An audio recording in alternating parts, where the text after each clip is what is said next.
Infinix note 60 pro এই ফোনটাতে এমন কিছু ধামাকা নিয়ে হাজির হয়েছে ইনফিনিক্স যা নোট সিরিজের ফোনে এর আগে আমরা কখনো দেখিনি। যেমন ফার্স্ট টাইম নোট সিরিজের ফোনে মেটাল ফ্রেম ব্যবহার করা হয়েছে, রেয়ারে ক্যামেরা বাম্পে রয়েছে অ্যাক্টিভ ম্যাট্রিক্স ডিসপ্লে, সময় দেখা যায় 100% কাস্টমাইজেবল একটা ডিসপ্লে, অনেক কিছু জিনিস এখান থেকে আপনি দেখতে পারবেন। ইনফিনিক্সের ফোনে মিডিয়াটেকের প্রসেসর, এটা শুনতে শুনতে যারা বোর হচ্ছিলেন তাদের জন্য এই ফোনটাতে দেওয়া হয়েছে স্ন্যাপড্রাগনের 7S Gen 4 SoC, 6500 mAh এর ব্যাটারি রয়েছে, 90 ওয়াটের ফাস্ট চার্জিং সুবিধা, 30 ওয়াটে ওয়্যারলেস চার্জিং সুবিধাও রয়েছে, এমনকি একটা ওয়্যারলেস পাওয়ার ব্যাংক এই ফোনের সাথে গিফট হিসাবে দেওয়া হচ্ছে। আরও একটা বিষয় বাকি রয়েছে, এই ফোনের বডিতে দেওয়া হয়েছে হেলথ মনিটর সেন্সর, মানে যেখান থেকে আপনি হার্ট রেটও পরিমাপ করতে পারবেন। বক্স কন্টেন্টে একটি ট্রান্সপারেন্ট হার্ড কেস দেওয়া হয়েছে যেখানে ম্যাগনেট থাকছে, মানে ম্যাগসেফ। তাছাড়াও এখানে 90 ওয়াটের একটি অ্যাডাপ্টার রয়েছে, সাথে টাইপ সি কেবল আছে। প্রাইস দিয়ে শুরু করা যাক। ফোনটা বাংলাদেশের মার্কেটে একটা ভেরিয়েন্টেই পাবেন, 8/256 GB, দাম রাখা হয়েছে 49,999 টাকা। আরেকটা ছোট ইনফরমেশন দিয়ে রাখি, যারা এই ফোনটা নিতে চাচ্ছেন 20 মার্চের ভিতরে যদি নেন তাহলে 0% ডাউন পেমেন্ট করেই নিতে পারবেন। এখানে পাম্পের সাথে ইনফিনিক্স কোলাবোরেশন করছে, যে কারণে এই সুবিধাটা রয়েছে যে আপনি যদি কিস্তিতে ফোনটা কিনতে চান 20 তারিখ পর্যন্ত আপনার হাতে সময়, এর ভিতরে আপনি 0% ডাউন পেমেন্ট দিয়ে এই ফোনটা কিনতে পারবেন। ডিজাইন পার্টে ফোনটাকে বেশ সলিড মনে হচ্ছে, হাতের ভিতরে নিলে কিছুটা সেমি ফ্ল্যাগশিপ টাইপের ভাইব কিন্তু আছে। বডি ফ্রেম মেটালের, ওয়েট মাত্র 201 গ্রাম, বড় ব্যাটারি তুলনায়, এবং থিকনেসও কম 7.45 mm। হ্যাঁ, স্ক্রিনে গোয়েলা গ্লাস 7i প্রোটেকশন রয়েছে যে কারণে ডিউরেবল। IP64 দেওয়া হয়েছে। রেয়ার প্যানেল কিন্তু প্লাস্টিকের, ম্যাট ফিনিশিং এর। আমি কিন্তু এই ক্যামেরা বাম্পের এরিয়াটাই গ্লাস আশা করেছিলাম, যে জায়গাটা আপনারা গ্লসি দেখতে পাচ্ছেন এই জায়গাটাই কিন্তু প্লাস্টিক দেওয়া হয়েছে। আমরা ফোনটা রাখবো যে কোনো জায়গায়, বা হাতের ঘষা বলেন, যে কোনোভাবে পকেটে ঘষা লেগে ছোট ছোট মাইক্রো স্ক্র্যাচ পড়ে যেতে পারে, ডিসপ্লে সৌন্দর্যটা বা এই গ্লসি পার্টের সৌন্দর্যটা নষ্ট হয়ে যেতে পারে। রেয়ার প্যানেল প্লাস্টিক আছে ওকে, বাট আমি এই জায়গাটায় অবশ্যই গ্লাস আশা করেছিলাম। টপে নয়েজ ক্যান্সেলিং মাইক, আয়ার সেন্সর, এমনকি JBL টিউন করা ডুয়েল স্পিকারসও আছে। রাইটে আমরা এই যে হার্ট রেট সেন্সর পেয়ে যাচ্ছি, মানে হেলথ মনিটর করা যায়। লেফট সাইডে অন ট্যাপ বাটন রয়েছে, এটা দিয়ে আপনি বেশ কিছু কাজ করতে পারবেন কুইকলি। বটম প্যানেলে সিম স্লট, যেখানে 2টা ন্যানো সিম কার্ড ব্যবহার করা যাবে, কোথাও কিন্তু 3.5 mm অডিও পোর্টটা নাই। ওয়েল, তো ডিজাইন পার্টে কমতির জায়গা হলো শুধুমাত্র ক্যামেরা বাম্পে গ্লাসটা দেওয়া হয় নাই। তাছাড়া এই প্রাইস সেগমেন্টে আমার কাছে মনে হয়েছে যে বেশ সলিড অ্যান্ড সুন্দর দেখতে একটা ডিভাইস। অ্যাক্টিভ ম্যাট্রিক্স ডিসপ্লে, নজরটা সবার এই জায়গাটাই, কারণ এর আগে তো কখনো আমরা ইনফিনিক্সের ফোনে এমন কিছু দেখি নাই, যেটা কাস্টমাইজেবল। শুরুতে যেমনটা বলছিলাম 100%, বেশ কয়েকটা পেডস রয়েছে যেগুলো শো করানো যাচ্ছিল। তাছাড়াও নিজের ইচ্ছা মতো কোনো লেখা বা আঁকানো জিনিসপত্র এখানে শো করানো যায়। নোটিফিকেশন হিসাবে কাজ করে, কোনো মেসেজ আসলে সেটাও দেখা যাচ্ছিল। চার্জে দিলে কত পার্সেন্ট ব্যাটারিতে চার্জ আছে ওই ব্যাপারটাও দেখা যায়, এমনকি মিউজিক শুনলে, তারপরে আপনি যদি কলে কথা বলেন বা কল আসলে সেটা রিংটোন হিসাবে এই জায়গাটাই কিন্তু ডিসপ্লেতে শো করে। টাইমার হিসাবে কাজ করে। তাছাড়াও ব্রাইটনেসও কম বেশি করা যায়, আমি দেখলাম যে এই লাইটের ব্রাইটনেসটা কম বেশি করা যাচ্ছে। এমনকি ফোনটা যখন আপনি ফ্লিপ করবেন তখন সময় দেখা যাবে, আবার শেক করলে এখানেই কিন্তু সময় দেখা যাচ্ছিল। মানে যতটুকু সম্ভব ডিসপ্লেটাকে কাজে লাগানো হয়েছে। পিছনের ডিসপ্লে সম্পর্কে তো জানলাম, এবার আমরা সামনের ডিসপ্লেটা সম্পর্কে জানি। এই ফোনে ডিসপ্লে রয়েছে 6.78 ইঞ্চি, যেটা 1.5K রেজলিউশনের 144 হার্টজের অ্যামোলেড প্যানেল, যেটা HDR10+ সাপোর্টেড এবং 10 বিটের একটা প্যানেল। ইউটিউবে 4K HDR ভিডিও 60 FPS এর ভিডিও স্মুথলি চলে, ওয়াইড ভাইন এলন সাপোর্টেড আছে। 4500 nits pick brightness, HBM brightness দেখলাম 1600 নিটস, এবং 700 নিটস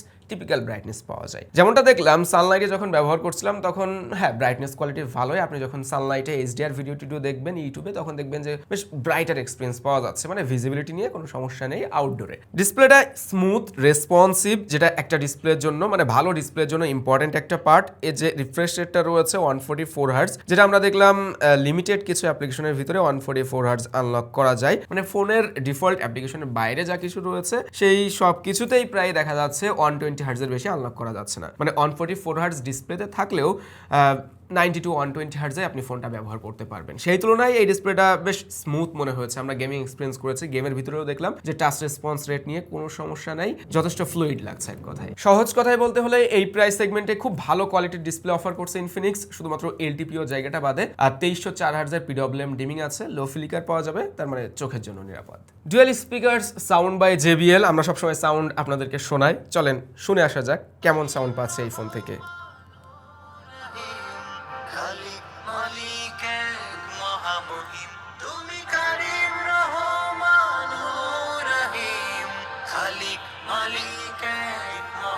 হ্যাঁ, সাউন্ড কোয়ালিটি ক্লিয়ার আছে, একটু মানে আটকে যাচ্ছে ব্যাপারটা এরকম ফিল করেছি, এবং রেয়ারের এই জায়গাটা একটু ভাইব্রেট করে।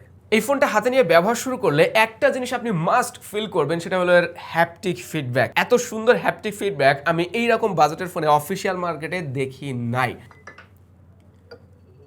প্রত্যেকটা সাউন্ডের বিট আমি ফিল করতে পারছি হাতের ভিতরে। ওফ, এক্স অ্যাক্সিস মোটর রয়েছে, যে কারণে ফিডব্যাকটা এত সুন্দর, এবং এটার ইন্টেন্সিটি কম বেশি করা যায়। আমি যখন বিশেষ করে টাইপ করছিলাম তখন টিক টিক মানে মনে হচ্ছে ফিজিক্যালি আমি কোনো বাটনে প্রেস করছি। অ্যাপ্রিসিয়েট করার মতো যে ইনফিনিক্স হার্ডওয়্যার পার্টে এই জায়গাটায়ও নজর দিয়েছে।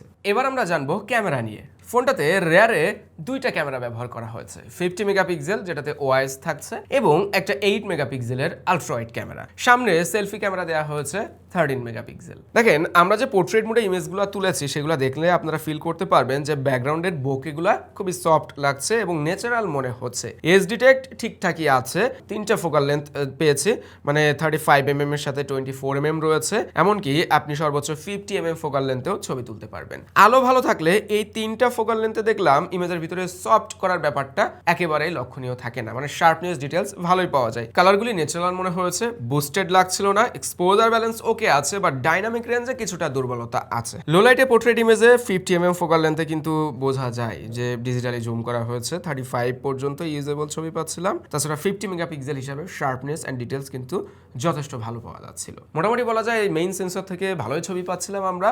আলট্রা ওয়াইডে একটু কমতি রয়েছে, আর 50,000 টাকার ফোন, হ্যাঁ যদিও এটা ক্যামেরা সেন্ট্রিক ফোন না, তারপরেও আমরা একটা টেলিফটো লেন্স তো আশা করি না।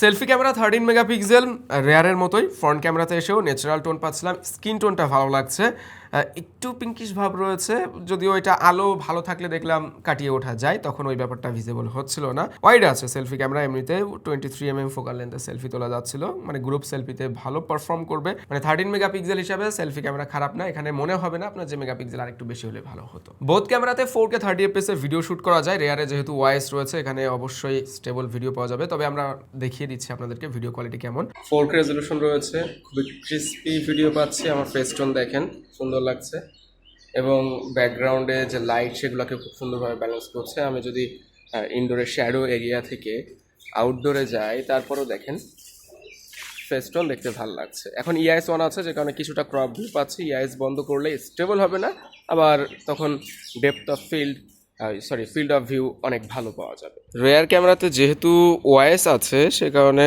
এটার ভিডিও কোয়ালিটি বেশ স্টেবল। তারপরে আমি আলট্রা স্টেডি যে শটটা, ওইটা বন্ধ করে রাখছি। এই যে অটোফোকাসটাও কিন্তু দারুণ কাজ করছে। ব্যাকগ্রাউন্ডটা দেখেন ব্লার আছে। আমি যদি ওই সূর্যের দিকে ধরি, দেন আবার যদি শ্যাডো এরিয়াতে আসি, এগুলোকে কিন্তু খুব সুন্দরভাবে ব্যালেন্স করছে। মানে রেয়ার ক্যামেরা দিয়েও আপনি কন্টেন্ট তৈরি করার মতো ভিডিও কোয়ালিটি পাবেন ইজিলি। দেখেন কত সুন্দর লাগছে না, আস্তে আস্তে বাইরের লাইটটাকে ব্যালেন্স করছে। ফোনটাতে camera two API level 3 supported, তার মানে জিক্যাম ব্যবহার করতে পারবেন ভালোভাবেই। ক্যামেরার ইউআই নিয়ে একটু কথা বলতে হয়। ইনফিনিক্সের ফোনের ক্যামেরার ইউআইতে আমার মনে হয় নজরটা দেওয়া উচিত। তাদের যে মেইন ফোনে যে ইউআই, সেটাতে যেমন তারা বেশ ইমপ্রুভ করেছে, ক্যামেরার ইউআইটা একটু দেখা উচিত। আমরা যখন পোর্ট্রেট মোডে থাকি, লেন্স সুইচিংটাও স্মুথ না, যেটা ডিজিটাল লেন্স সুইচ হচ্ছে সেটাও অতটাই স্মুথ না। অনেক অপশন, মানে সামনে এত অপশন না দিয়ে এগুলোকে আরেকটু মিনিমাল, আরেকটু ক্লিন করলে বোধহয় ভালো হতো।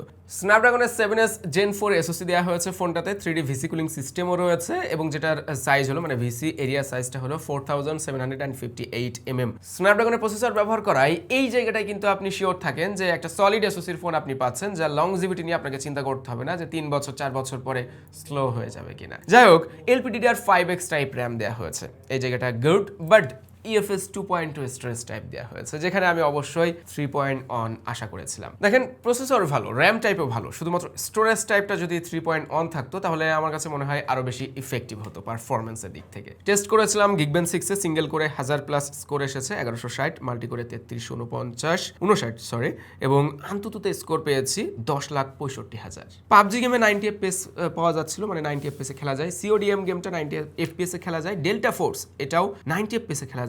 ই ফুটবল, যদিও ই ফুটবল গেমের ভিতরে 60-র উপরে অপশন নাই, বাট ফোনের এক্স অ্যারিনা থেকে দেখা যাচ্ছিল যে 90 এফপিএস দিচ্ছে, আদৌ দিচ্ছে কিনা শিওর না, বাট 90 এফপিএস শো করছিল। গেমের ভিতরে পারফরমেন্সটা এমন পেয়েছে, আপনি যদি মডারেট টাইপের গেমার হয়ে থাকেন, যে খুব বেশি প্রেসার দিয়ে গেম টেম খেলেন না, মানে একেবারে বিগিনারও না আবার একেবারে প্রো না, তাহলে এই ফোনে আপনি গেমিং পারফরমেন্স যেটা থাকছে সেটা নিয়ে হ্যাপি থাকবেন। যেমন পাবজি গেমে আমরা দেখলাম যে 85-এও ড্রপ করে, 88, 90-এর কাছাকাছি ঘোরাফেরা করে, ইন্টেন্স মোমেন্টে কিছুটা ড্রপ করতে দেখা যায় এফপিএস, বাট ওইটা আসলে ফিল করা যায় না। আপনি হুট করে অতিরিক্ত ড্রপ না করলে কিন্তু ফিল করতে পারবেন না। 7s Gen 4 যে পারফরমেন্সটা দিতে পারে সেটা কিন্তু একটা স্মার্টফোনের জন্য যথেষ্ট। ডে টু ডে ইউজেজে যা কিছু আমরা একটা ফোনে করি ভাই, 4K রেজলিউশনে স্ট্রিমিং করা, হাই রেজলিউশনে কন্টেন্ট দেখা, টুকটাক ভিডিও এডিটিং, প্রোডাক্টিভ কাজ করা, মাল্টিটাস্কিং করা, সোশ্যাল মিডিয়া অ্যাপ্লিকেশন ব্যবহার করা, ওইগুলাই ভালোভাবে হ্যান্ডেল করতে পারে। আপনি 7টা 8টা 10টা অ্যাপ্লিকেশন দিয়ে মাল্টিটাস্কিং করবেন, দেখবেন ল্যাগ দিচ্ছে, বেঁধে যাচ্ছে, আটকে যাচ্ছে, ওই ব্যাপারগুলো ফিল করছিলাম না। ভিসি কুলিং সিস্টেম থাকায় ফোনটা কিন্তু ওভারহিটও হচ্ছিল না। 90 এফপিএসে যখন গেমিং টেমিং করা হয় তখন কিছুটা বডি ফ্রেম এরিয়াতে হিট ফিল করা যায়, রেয়ারের এই জায়গাটা একটু হিট ফিল করা যায়, ওইটা একেবারে স্বাভাবিক। যখন হাই এফপিএসে গেমিং করা হবে তখন তো কিছুটা হইলেও ফোন গরম হয়, তাই না? তাছাড়াও এই ফোনটাতে আমরা যখন হাই ওয়াটে চার্জ করছিলাম, 90 ওয়াটে যখন চার্জ করা হয়, এটা তো আবার চার্জিং মুড রয়েছে কয়েকটা, তখনও দেখলাম যে না, অতিরিক্ত গরম হচ্ছিল না। XOS 16 রয়েছে বেস্ট অন অ্যান্ড্রয়েড 16। এই ফোনটাতে ইনফিনিক্স 3 বছরের ওএস আপডেট দিবে এমনটাই বলছে, এবং 5 বছরের সিকিউরিটি আপডেট দিবে সেটাও তারা দাবি করছে। ইনফিনিক্সের ইউআই আর আগের মতো নেই, হ্যাঁ চেঞ্জেস আমরা দেখতে পাচ্ছি লিকুইড গ্লাসের মতো অনেকটাই, আইকন থেকে শুরু করে কন্ট্রোল সেকশন, এমনকি ডেপথ ওয়ালপেপারের যে ফিচারটা সেটাও কিন্তু এই ফোনটাতে রয়েছে। আপনারা বেশ কিছু ওয়ালপেপার দেখতে পারবেন, কার্টুন টাইপের ওয়ালপেপার রয়েছে। আগের থেকে ইউআই রিফ্রেশিং অ্যান্ড ক্লিনও মনে হচ্ছে, তাছাড়াও বেশ রেসপন্সিভ আছে। এআই পার্টে গুগলের সার্কেল টু সার্চ রয়েছে, যেটা ইম্পর্টেন্ট থাকা উচিত সব ফোনে। তাছাড়াও এআই স্টুডিও রয়েছে, যার ভিতরে আমরা অনেকগুলো এআই অপশন পেয়ে যাচ্ছি, HD enhance, blur remover, shadow remover, eraser extender, এগুলো তো আছেই। এবং ইনফিনিক্সের এআই বলতে যা বুঝি, যেগুলো আসলে ইনফিনিক্সের এআই এর ভিতরে আছে, সেই সব কিছুই কিন্তু এই ফোনটাতে ইনক্লুড করা হয়েছে। এবার কথা বলা যাক পাওয়ার অ্যান্ড চার্জিং স্পিড নিয়ে। ফোনটাতে 6500 mAh এর ব্যাটারি দেওয়া হয়েছে, 90 ওয়াটের চার্জিং সুবিধা, 30 ওয়াটের ওয়্যারলেস চার্জিং সুবিধাও রয়েছে। সাথে যে পাওয়ার ব্যাংকটা দেওয়া হয়েছে এটা কিন্তু 5000 mAh এর। আচ্ছা, এই পাওয়ার ব্যাংকের স্পেকটা একটু জানি। টাইপ সি তে এই পাওয়ার ব্যাংকটাকে 27 ওয়াটের চার্জ করা যায়, এবং ওয়্যারলেসলি 15 ওয়াটে এই পাওয়ার ব্যাংক অন্য ডিভাইসকে চার্জ করতে পারে। আরেকটা ব্যাপার হলো, টাইপ সি দিয়ে যেমন ইন হয়, এই টাইপ সি পোর্ট দিয়ে আবার আউট হয়, মানে অ্যাক্সেসরিজ বলেন বা স্মার্টফোন, এখান থেকেও কিন্তু আপনি চার্জ করতে পারবেন কেবলের মাধ্যমে। তবে সরাসরি ফোনের সাথে কিন্তু আপনি পাওয়ার ব্যাংক ব্যবহার করতে পারবেন না, কারণ ফোনের ম্যাগনেটটা অতটাও স্ট্রং না। আপনাকে যদি ওয়্যারলেস পাওয়ার ব্যাংক ব্যবহার করতে হয় তাহলে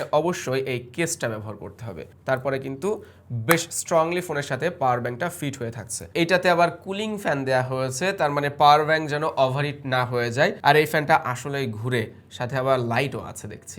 90 ওয়াটের যে চার্জারটা থাকছে সেটা দিয়ে এই ফোনটাকে ফুল চার্জ করতে মাত্র 40 মিনিটসের আশেপাশে সময় নেয়, মানে অ্যারাউন্ড 40 মিনিটসের ভিতরে এই ডিভাইসকে ফুল চার্জ করে ফেলা যায়। আমরা এই ফোনটা ব্যবহার করে যেটা বুঝলাম, যদি হেভি ইউজ করা যায় তাহলে একদিন প্লাস ব্যাকআপ টাইম আপনি ইজিলি পাবেন, মানে হেভি ইউজ করলেও একদিন প্লাস ব্যাকআপ টাইম ও দিতে পারবে। আর যারা রেগুলার ইউজার আছেন, টিপিক্যাল ইউজ করেন, তারা এই ফোন থেকে 2 দিনের কাছাকাছি সময় ব্যাকআপ টাইম পেয়ে যাবেন। তার মানে চার্জিং স্পিড যেমন যথেষ্ট ভালো আছে, তেমন ব্যাটারি ব্যাকআপ কিন্তু এই ফোন থেকে বেশ ভালোই পাওয়া যাচ্ছিল। ওয়াইফাই দেওয়া হয়েছে 5, ব্লুটুথ 5.4 রয়েছে।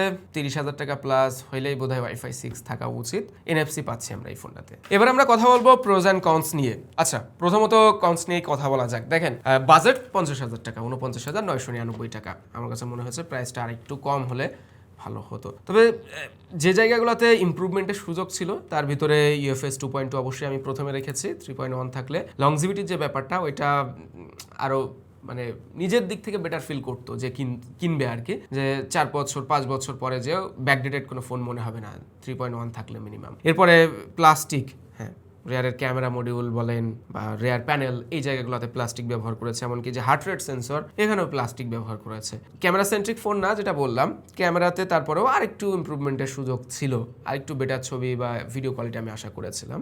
এবার প্রোজ নিয়ে কথা বললে আসলে যে জায়গাগুলোতে ভালো কিছু করেছে ইনফিনিক্স, সেটা হলো স্ন্যাপড্রাগনের এসওসি ব্যবহার করেছে। এটা খারাপ এসওসি না এই বাজেটে। ওই রিলেটেড ফোন হিসাব যদি আপনি না করেন, যে একেবারে এই পারফরমেন্সটাই আপনার মেইন পার্ট থাকবে একটা ফোন কেনার ক্ষেত্রে, যে আপনি পারফরমেন্সটাই আগে চাচ্ছেন, তাহলে অবশ্যই আবার এই এসওসি আপনার জন্য না। মানে মডারেট টাইপের পারফরমেন্স আপনার প্রয়োজন, গেম অত বেশি আপনি খেলেন না, তাহলে এই এসওসির পারফরমেন্স নিয়ে আসলেই হ্যাপি থাকার মতোই। এরপরে রয়েছে ডিসপ্লে প্যানেল, যেখানে আসলে কমতির জায়গা নেই বললেই চলে। তারপরে অবশ্যই battery, charging speed and battery, wireless charging সুবিধা রয়েছে, সাথে আবার পাওয়ার ব্যাংকও ফ্রিতেই দেওয়া হচ্ছে গিফট হিসেবে। হার্ডওয়্যার পার্টে আরেকটা জায়গা আমার নজর কেড়েছে, সেটা হলো এর হ্যাপটিক ফিডব্যাকটা। তবে আপনার কাছে কেমন মনে হয়েছে ইনফিনিক্সের নোট 60 প্রো ডিভাইসটা? অবশ্যই কমেন্ট করতে পারেন। আপনার কাছে কি মনে হয়, প্রাইস কি কম হতে পারতো? যদি কম হয় তাহলে আর কত কম হলে আপনার জন্য সব থেকে বেস্ট হতো? আর আপনি যদি নোট 60 প্রো ফোনটা নিতে চান তাহলে কি জন্য নিতে চান, আর যদি না নিতে চান তাহলে কোন কোন দিক বিবেচনায় আপনি চাচ্ছেন যে এই ফোনটা না নিতে, সেগুলো কিন্তু কমেন্ট করে জানাতে পারেন।